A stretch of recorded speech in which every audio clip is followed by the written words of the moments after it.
The lighting of candles is seen as a metaphor of bringing light into darkness. But predictably, as we bring light upon the truths of Israel, the blockades and occupations, the human rights abuses, the hundreds of children held in military detention, Israel and its supporters are doing all they can to extinguish those lights.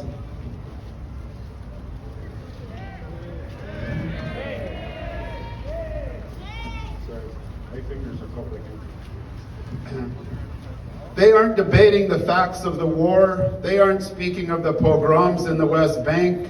They aren't providing justifications for the genocide in Gaza. Instead, they are branding all manifestations of pro-Palestinian activism as anti-Semitism. They're using threats and intimidation tactics to snuff out those lights.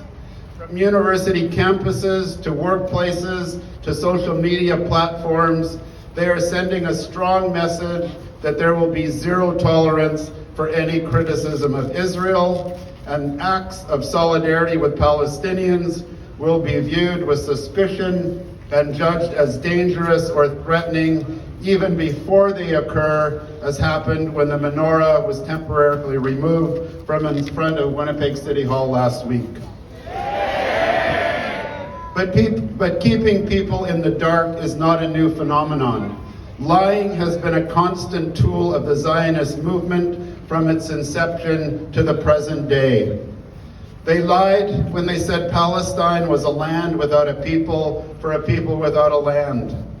They lied when they said Jews were going to Palestine to make the desert bloom. They lie when they say our safety as Jews can only be assured and provided by and from Israel. When the President of the United States says that were there no Israel, there wouldn't be a Jew in the world that is safe, I say, fuck you, Mr. President.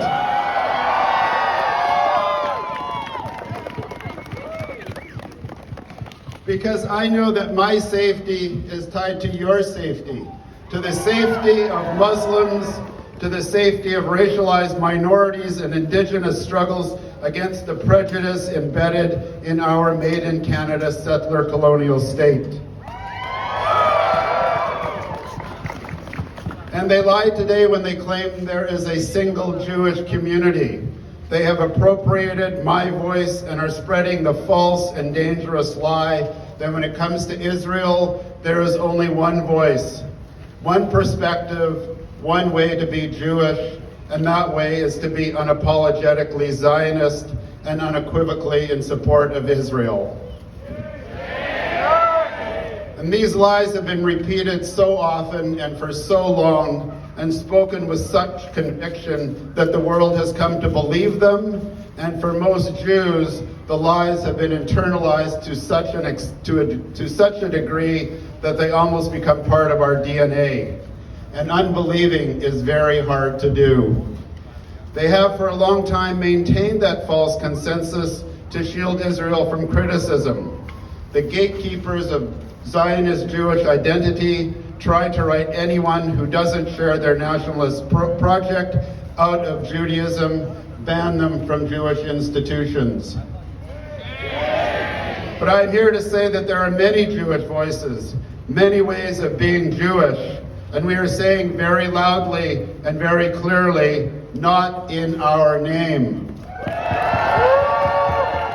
We will not stand by quietly and watch while they continue with the Zionist project to create an ethno-nationalist state, to turn a predominantly Muslim Palestine into a Jewish-only Israel.